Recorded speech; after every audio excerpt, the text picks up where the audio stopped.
Desde o nascimento do real, em julho de 1994, o mundo mudou, e o Brasil também. Nesse período, novas oportunidades de investimento surgiram em diferentes regiões e setores ao redor do globo. Quando olhamos para o dólar e outras moedas fortes, percebemos que investir globalmente amplia horizontes e pode preservar e até potencializar o poder de compra em cenários diversos. Fatores como ciclos de juros, ajustes fiscais e mudanças políticas fazem parte da trajetória de qualquer país. O ponto é que a economia mundial oferece alternativas complementares, e é justamente essa diversidade que pode gerar valor ao investidor, que diversifica internacionalmente.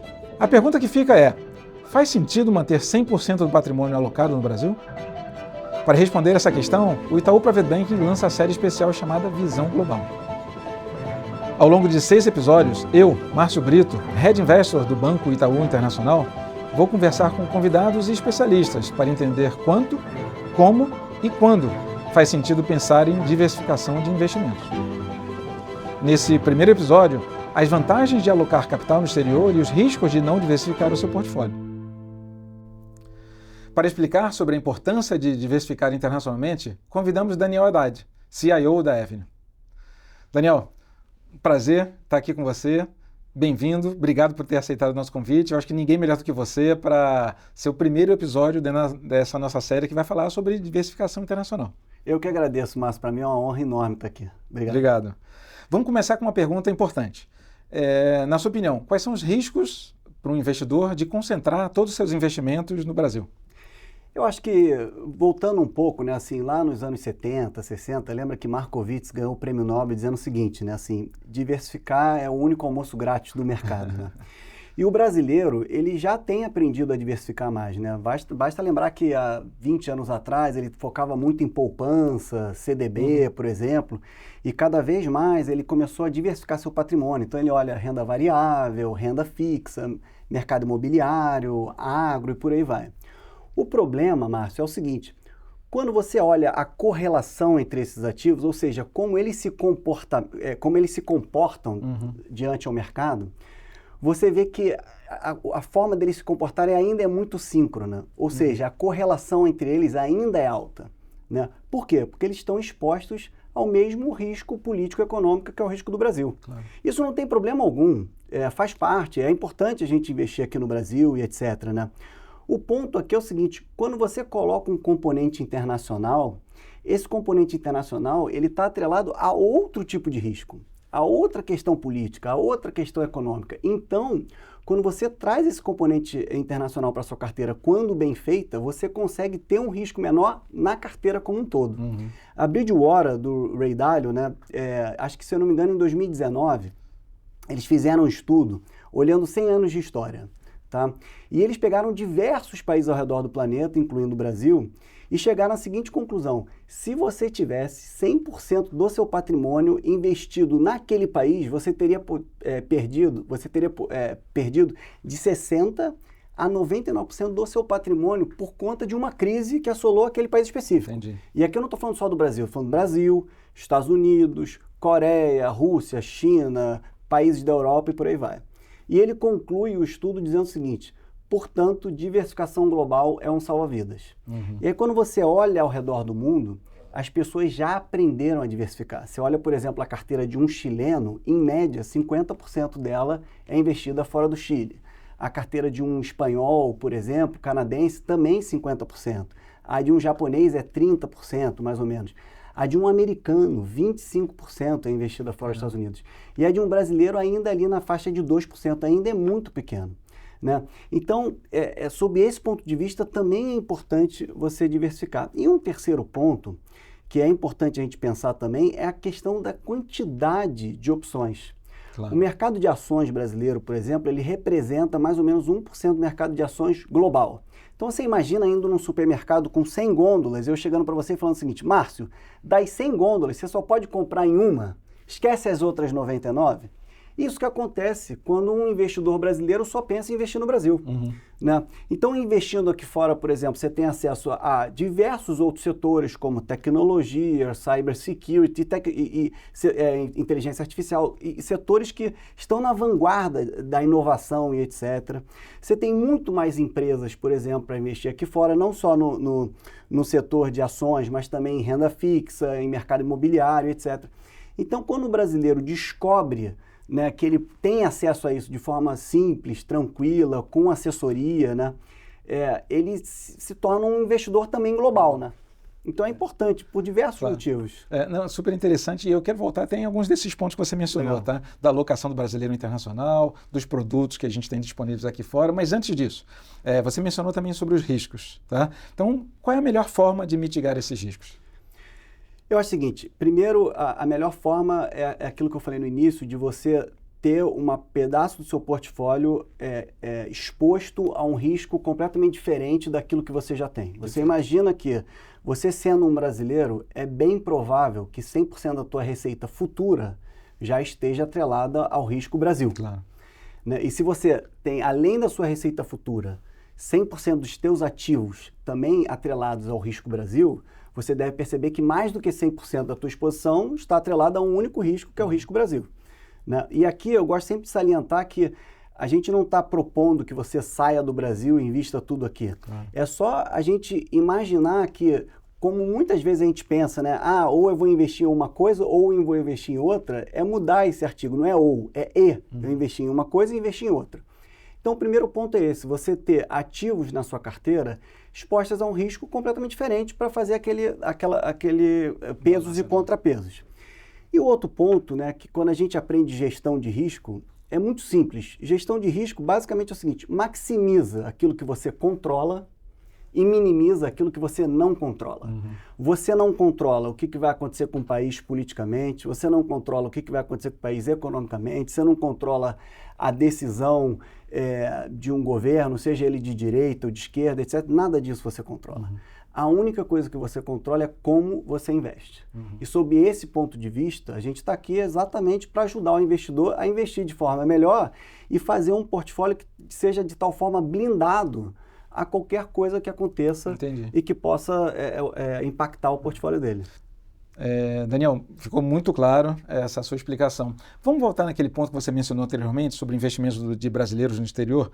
Qual o percentual médio desses investimentos? E já adiantando, né, porque eu tenho uma ideia da resposta, né, por que o brasileiro ele é tão reticente em investir fora do seu país? É interessante essa pergunta, né? Assim, você repara que o Brasil, em média, 2 a 2,5% do portfólio dele é investido fora. É muito baixo. Muito pouco, né? É muito baixo, né? E existem diversos motivos para isso. Assim, que quando você olha ao redor do planeta, tem um viés comportamental que a gente chama de home bias, né? Que é aquele viés de familiaridade ali com o que você conhece. Né? Então, assim, o que você conhece? Você conhece o que a Petrobras faz, você conhece o que a Vale faz, você conhece ali o que está acontecendo no meio político, etc. Ainda que esse conhecimento te dá uma sensação de segurança e de controle, que na verdade ela é falsa, né? Porque você, apesar de você conhecer, você não tem muito controle sobre o que vai acontecer com essas empresas, etc. Então, esse home bias ele é muito predominante no Brasil. E tem outro ponto também interessante, que o brasileiro ele vem se educando financeiramente, cada vez mais. Né? Então você repara que há pouco tempo atrás ainda existia pessoas, e ainda existe hoje, que acha que investir aqui fora é ilegal. Se por acaso você fizer uma pesquisa no Google colocando offshore a primeira pesquisa que aparece é offshore é ilegal, offshore é crime, offshore é perigoso, quando na verdade offshore não tem problema nenhum, zero. Né? Então é importante esse ponto de que de fato o brasileiro, por desconhecimento, né, achou que investir aqui fora era ilegal. Né? Então é curioso você pensar sobre essa perspectiva, que muitas vezes você olha a carteira de um cliente ou conversa com um cliente e a pessoa fala assim, não, mas investir em dólar é arriscado. Né? Ou seja, inverte a moeda. Na verdade, o dólar é a moeda de um país desenvolvido, o real é a moeda de um país emergente. Né? O que varia não é o dólar, o que varia é o real. Né? Então, sob essa perspectiva também é interessante, né? Se você perceber, por exemplo, desde 1994, a moeda brasileira perdeu 80% de valor frente ao dólar. Valia $1, hoje vale cerca de 20 centavos, 15 centavos, etc. Então, é importante a gente ter essa noção, né? E outra coisa, cada vez mais importante, o mundo, ele se conectou já há muito tempo, já vem se conectando há muito tempo, né? E a parte financeira talvez seja a última ponta a se conectar. Lembra quando a gente era mais jovem, há 20 anos atrás, a gente vinha para os Estados Unidos, tudo parecia novo, né? Assim, o carro era novo, a lapiseira que a gente levava de presente, né? O chiclete, tudo era novo. Hoje no Brasil você consegue ver tudo aquilo ali, não tem problema nenhum. A única coisa que ainda é nova e que vai mudar em pouco tempo é essa questão do investimento. A gente se tornou consumidor global, mas continua muitas vezes investindo localmente. Tem 2 estudos que eu gosto muito de trazer que são muito importantes. O primeiro deles é um estudo da FGV que calculou que, independente de faixa de renda sua, você tem um consumo que é 16 a 18% dolarizado. E ele conclui no estudo dizendo o seguinte, não adianta você investir em NTNB, etc., que isso não vai te proteger dessa parcela, tá? E um outro estudo do próprio Itaú, calculando a inflação da faixa de renda dos mais ricos, chegando à conclusão que é 2 vezes maior do que o IPCA, muito por conta da variação cambial. Né? Então, se a gente percebe assim, que investir, o primeiro objetivo teu tem que ser o quê? Preservar o seu poder de compra e o teu passivo ainda tem uma parcela muito grande que está exposto, por exemplo, a moedas internacionais, é importante também você ter parte desse ativo para casar o teu passivo com o ativo. Então Perfeito. É importante esse ponto. Não, perfeito. E eu acho que a gente está aqui para quebrar esses tabus, né? Perfeito. Mostrar esses conceitos novos e cada vez mais você ter a nossa clientela investindo mais no offshore. Você tocou em pontos importantes aí, como por exemplo essa parte do seu custo, mesmo morando no Brasil, que é dolarizado, e isso vai ser tema de um próximo episódio aqui da nossa série, onde a gente vai explorar isso aí com mais detalhes. Tá? Ah, legal. Você sabe, Márcio, te interrompendo aqui um pouco, o nosso próprio Banco Central guarda dinheiro em dólar, que são as reservas cambiais. Quanto mais dólar o Banco Central nosso tiver, mais eu me sinto seguro como brasileiro, né? Da mesma forma que se a minha empresa tiver um percentual exposto a outro país, por exemplo, eu vou se sentir mais seguro em relação à minha empresa. Da mesma forma que se a minha família tiver um pedaço investido nos Estados Unidos, na Europa, por exemplo, eu vou me sentir mais seguro em relação à minha família, né? Você sabe que um dos pontos que as pessoas levantam eu não preciso investir lá fora, por exemplo, porque eu posso ter a Selic aqui, que tem um juro super alto, etc. E, de fato, é uma oportunidade, e mais uma vez, eu não estou dizendo para você não investir na Selic, mas sim para diversificar. O ponto é que, se a Selic está nesse nível, existe um motivo para isso, né? Não existe almoço grátis, existe um motivo para isso, acho que não é o caso aqui trazer os motivos, mas existe um motivo para a Selic estar nesse nível elevado. Mas é engraçado que muitas vezes a gente não repara e a gente cai no canto da sereia, né? Que é o seguinte, se você tivesse investido na Selic em 2014 até o final de 2024, você teria um ganho em reais de 142%. Okay. Você está super feliz, 142% em reais, etc. Só que se você traduz esse ganho de 142% em dólar, você teve um ganho de 4% acumulado em dólar, que é muito baixo. Se você tivesse investido em títulos do Tesouro Americano, que tem um risco imensamente menor do que o Tesouro Selic durante esse período, você teria um acumulado de 22%, ou seja, quase 6 vezes maior do que a própria Selic. Com risco muito menor. Com risco muito menor. Então, é importante também a gente perceber essa questão do retorno em reais, do retorno de uma moeda forte, do risco que você está correndo em determinado ativo, do risco que você está correndo em outro ativo num país desenvolvido, por exemplo. Não, perfeito, ótimo, excelente. Você falou bastante de diversificação também, né? Então, como que essa diversificação pode ser conduzida? E existem graus diferentes de sofisticação do investidor para que isso aconteça? Perfeito. Eu gosto sempre disso, dessa pergunta, porque eu brinco que tem uma frase que diz o seguinte, se você não se conhece, o mercado financeiro é um lugar muito caro para você se conhecer. Porque você vai se conhecer no mercado financeiro, porque o mercado financeiro, ele extrapola todo tipo de emoção que você tem, seja na euforia, seja na tristeza. É verdade. Né? E investir tem que ser chato. Investir tem que ser que nem assistir a tinta secar na parede, né? É chato. Por quê? Porque se investir for chato, você está basicamente dizendo o seguinte, aquela carteira está diversificada suficientemente de tal forma que está atrelado ao meu perfil. Né? E você sabe que já fizeram diversas pesquisas dividindo o retorno de um portfólio em 3 verticais. Primeiro, alocação entre classes de ativo, ou seja, quanto que eu vou botar em renda fixa, quanto que eu vou botar em renda variável, quanto que eu vou botar em outro mercado e por aí vai. Segundo, escolha de um ativo dentro de uma classe. Então, em ações, eu vou escolher Petrobras, eu vou escolher Vale. Eu vou escolher o bond do X, eu vou escolher o bond do Y. Tá. E o terceiro é o market timing. Vou comprar agora, vou comprar daqui a um mês, vou comprar daqui a 2 meses. Dentre esses 3 fatores, a alocação entre classes de ativo responde pela maioria do teu retorno. Claro. Chega a ser 90%, 95%. Isso no livro do Swensen, ele fala bastante. Né? Swensen foi o cara que revolucionou a diversificação de portfólio lá em Yale. Né? Yale. Exato. Então é importante você ter isso em mente, de você construir um portfólio tal de que aquele determinado percentual no internacional esteja adequado ao seu perfil, esteja adequado ao seu passivo e por aí vai. E como montar isso? Faz aos poucos. Tira a emoção da jogada. Até porque a gente muitas vezes fica pensando assim, o dólar tá barato, o dólar tá caro, etc. E o Edmar Baixa, que é um dos pais do Plano Real, diz o seguinte, o dólar no curto prazo foi feito para humilhar os economistas. Né? Porque ninguém sabe para onde o dólar vai no curto prazo, porque depende de uma série de variáveis. Mas e no longo prazo, para onde vai? Aí no longo prazo a gente tem mais ou menos uma dica que depende de inflação, produtividade, crescimento. Quando você compara Estados Unidos com o Brasil, você repara, por exemplo, no ponto de vista de inflação, desde 94, todos os anos foram favoráveis aos Estados Unidos. Os Estados Unidos teve uma inflação menor do que o Brasil, só um ano só, que foi o ano da pandemia, que não. Então faz aos poucos. Eu costumo brincar do seguinte, se eu tivesse 2 malas de dinheiro aqui, uma com $1 milhão e uma com 7 milhões de reais, e eu falasse o seguinte, escolhe uma delas, só que você só pode abrir daqui a 10 anos, qual mala você escolhe? Muita gente escolhe a mala de $1 milhão, porque intuitivamente já acha que o real vai se valorizar frente ao dólar, só não sabe quando, se vai ser no médio, longo prazo, etc. Mas, mais uma vez, faz aos poucos, aproveita os juros compostos, né? A fórmula da matemática financeira, ela está aí por um motivo, né? Que ela diz o seguinte, o valor do teu investimento no futuro é o quanto você aplicou, vezes a taxa de juros elevada ao tempo. Qual é a variável mais importante da equação? É o tempo.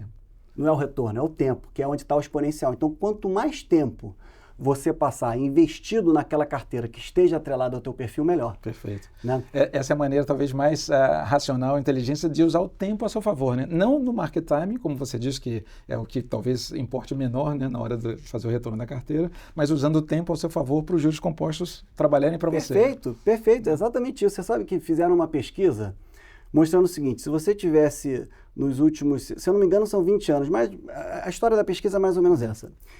Se você tivesse investido $10 mil no S&P 500, você teria $70 mil no final desse período, que eu não me lembro muito bem, mas 20, 30 anos, mais ou menos assim.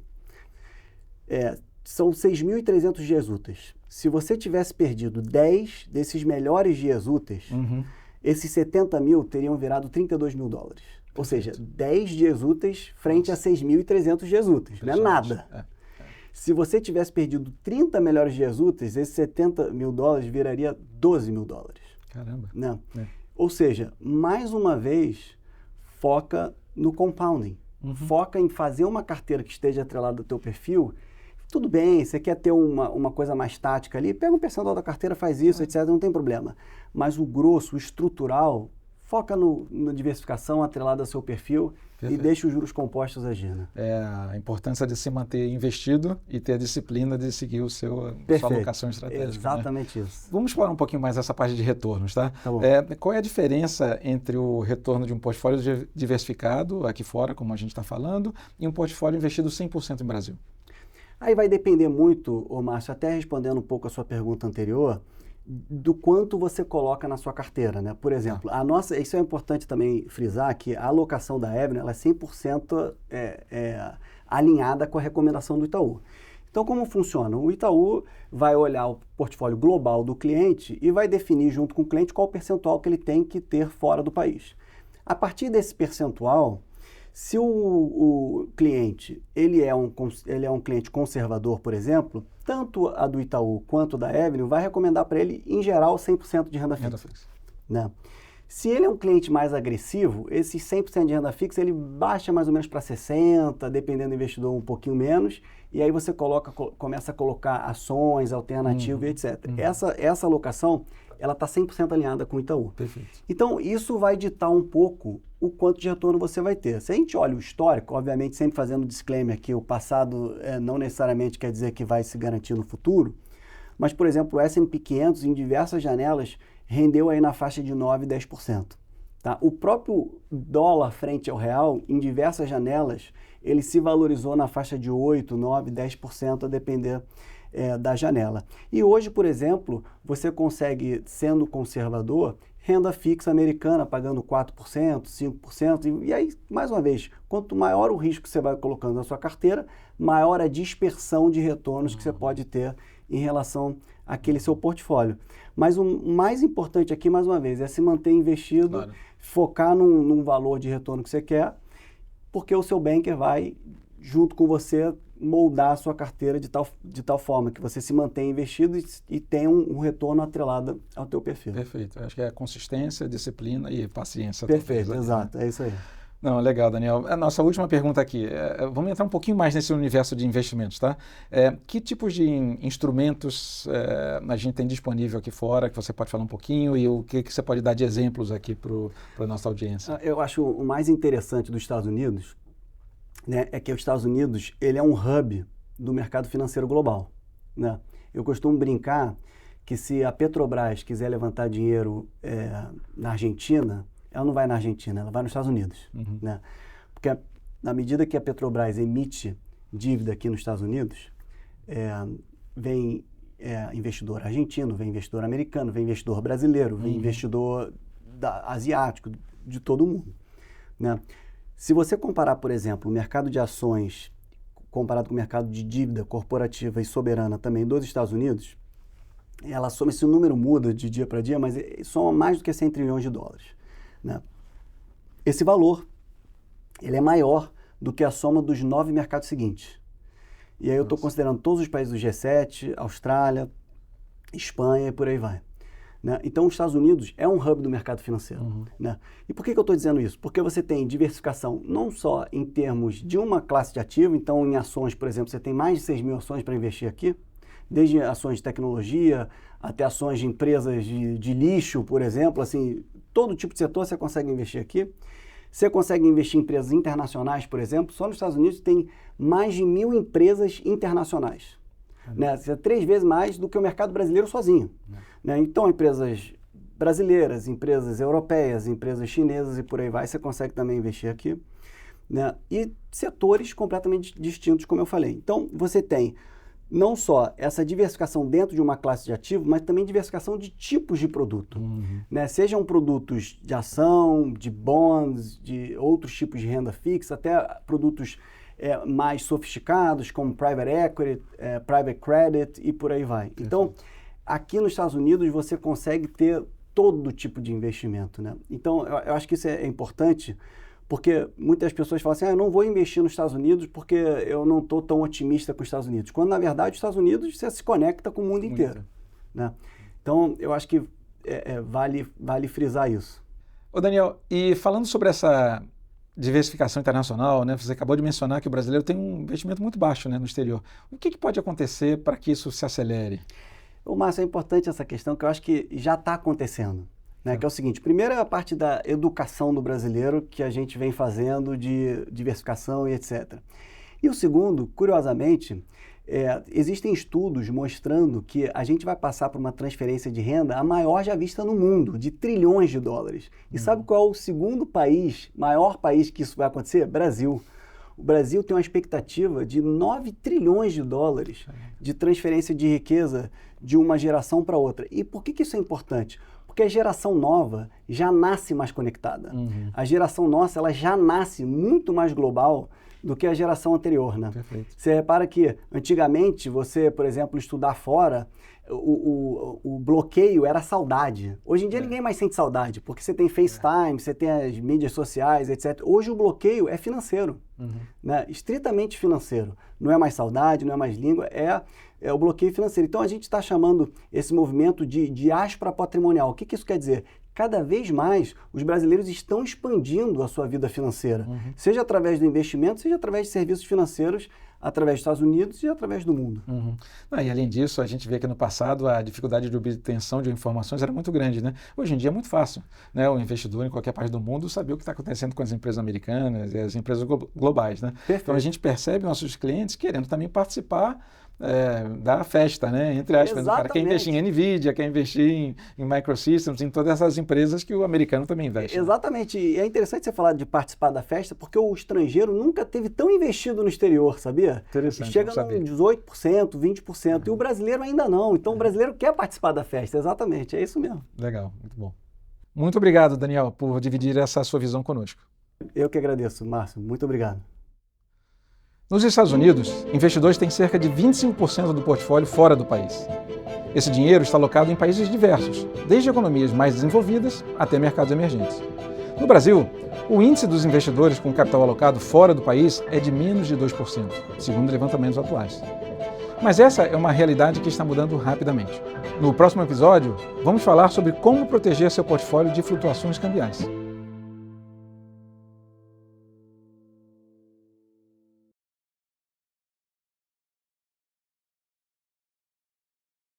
Este vídeo tem finalidade exclusivamente informativa. Não constitui pesquisa de investimento nem aconselhamento financeiro e nenhuma recomendação ou orientação financeira está sendo oferecida. O conteúdo do vídeo não leva em consideração os objetivos de investimento, a situação financeira ou as necessidades específicas de nenhum investidor. As opiniões e pontos de vista expressos neste vídeo podem divergir daqueles de outros departamentos ou divisões do Itaú e de suas afiliadas.